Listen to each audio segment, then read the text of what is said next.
ఒక క్రైస్తవుని జీవితంలో థ్యాంక్స్ గివింగ్ కృతజ్ఞత అర్పణ ఎంత శ్రేష్టమైనదో మనం ఒకసారి చూద్దాం.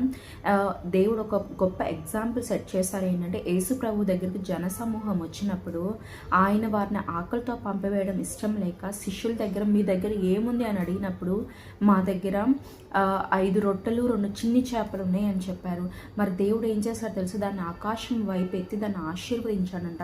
మరి ఆశీర్వదించాడనే దానికి క్రింద బ్రాకెట్లో ఉంటుంది స్తోత్రం చేసి అని ఉంటుంది. అంటే దేవుడు ఆ ఉన్న ఆహారం కొరకు ఆయన కృతజ్ఞతార్పణ చేశాడంట, కృతజ్ఞతలు చెప్పుకున్నాడంట. కృతజ్ఞతలు చెప్పుకొని దేవుడు దాన్ని ఆశీర్వదించి ఈ జనసమూహానికి నువ్వు పంచిపెడుతున్నందుకు స్తోత్రం అని దేవునికి తండ్రికి ప్రార్థన చేసి ఆయన అవి పంచిపెట్టినప్పుడు 5,000 మంది తినగా ఇంకా 12 గంపలు మిగిలిపోయాయంట.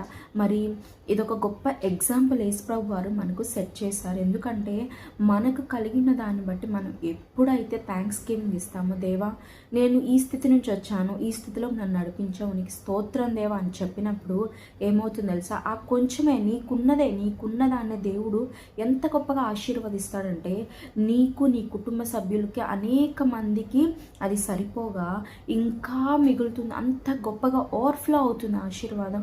అంత గొప్పగా దేని గురించి అయితే నువ్వు చింతిస్తున్నావో, దేనికోసం అయితే నువ్వు బాధపడుతున్నావో దాని గురించి ఏం చేస్తావు, దేవుని దగ్గర కృతజ్ఞతలు చెప్పు.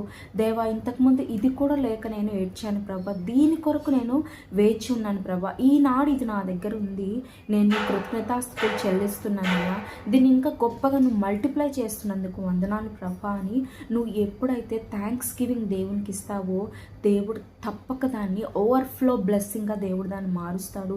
నీకు మాత్రమే కాదు, అనేక మందికి, నీ కుటుంబీకులకు, నీ కుటుంబ సభ్యులకు, అన్యజనులకు అనేక మందికి ఇవ్వంగా ఇంకా మిగులుతుంది.